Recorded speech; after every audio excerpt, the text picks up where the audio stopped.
He was impressed with how isolated the islands were, and in 1919 he began a scheduled service to Bimini. He flew that route himself for over 40 years. He finally sold the airline to a friend in 1965, but was an active man until he was killed when he fell out of a tree he was trimming at the age of 88.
saw the vessel, he was headed north, and he had a steel hull and just a general profile vessel, so we were going to go on and board it. The cocaine was distributed evenly about the ship in secret compartments. When we got it to the naval base in Guantanamo Bay, we had to fairly take apart the vessel in order to get all the cocaine off it.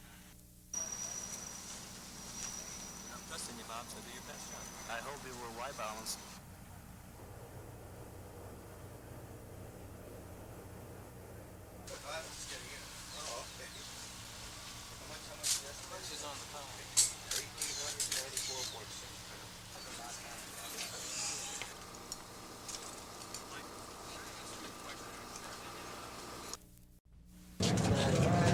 Ten skycaps and 19 other airport workers have been indicted in connection with a sophisticated cocaine and marijuana smuggling operation. The government crackdown began yesterday afternoon at Airport Customs. Today, U.S. Attorney Stanley Marcus explained how the smuggling scheme worked.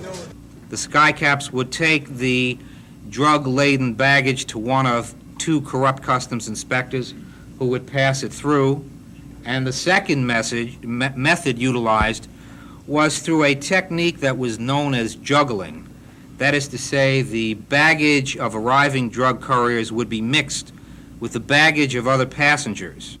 Marcus and custom officials say part of the problem is skycaps have unlimited access to this customs area, mixing freely with travelers. I expect that requests will continue to be made by customs personnel with the appropriate airport authorities to immediately and directly address that problem. I know of no other airport that has completely unrestricted access.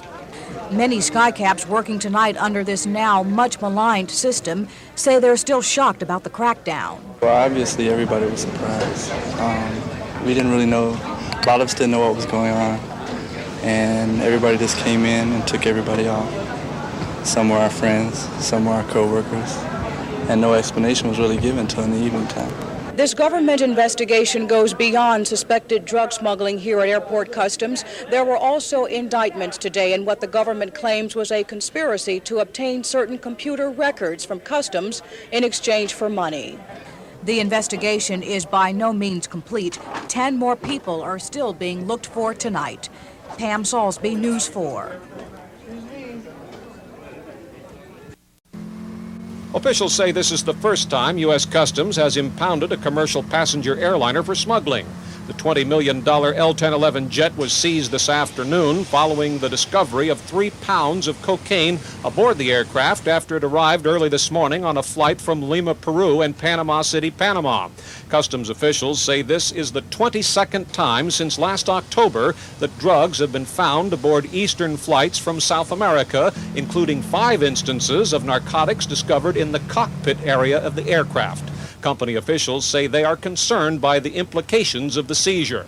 The seizure of this aircraft has been based on Eastern being cited with a violation to the extent of aiding in the importation of this substance, and we are just stunned and outraged by that. We've been cooperating with the Department of the Treasury and the Customs Service for a long time at Eastern, and in a very intense and careful way. But Customs Acting District Director Bob Hengst says the impoundment is intended to send a message to all airline companies. And the message is basically that the airlines have to assume somewhat more responsibility in doing their share in reducing the amount of contraband, cocaine in particular, that is being smuggled into the country. Eastern is hoping to resolve the airliner's status quickly, but Customs says the plane could be idled anywhere from 2 weeks up to 2 years. Jack Curtis, News 4.